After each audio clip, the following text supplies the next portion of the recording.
like we're in pretty good shape.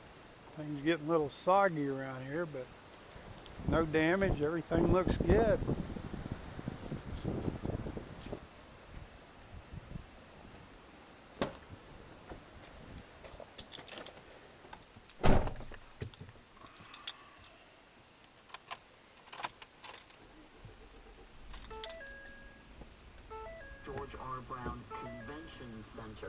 In the medical center, travel should not be attempted. All leaks reported yesterday, though, are under control. Patient care hasn't been impacted, but again, MD Anderson, all locations in Houston, the Houston area, closed through at least tomorrow. Okay, I'm going to ask here, Josh, if we could, I'm going to go to our TV partner, Channel 2 News, and I understand the calls are just flooding in, and people are waving, and right?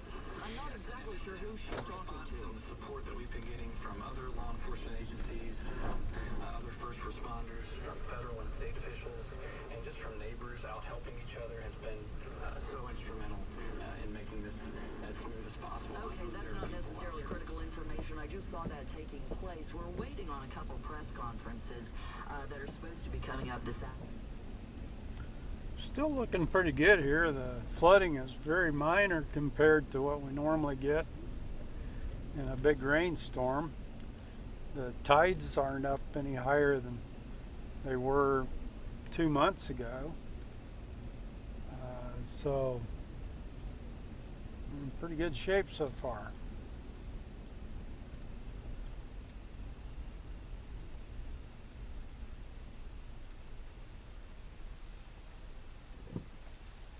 You can see the bay's up to the top of the seawalls, but we have that when we get a big high tide.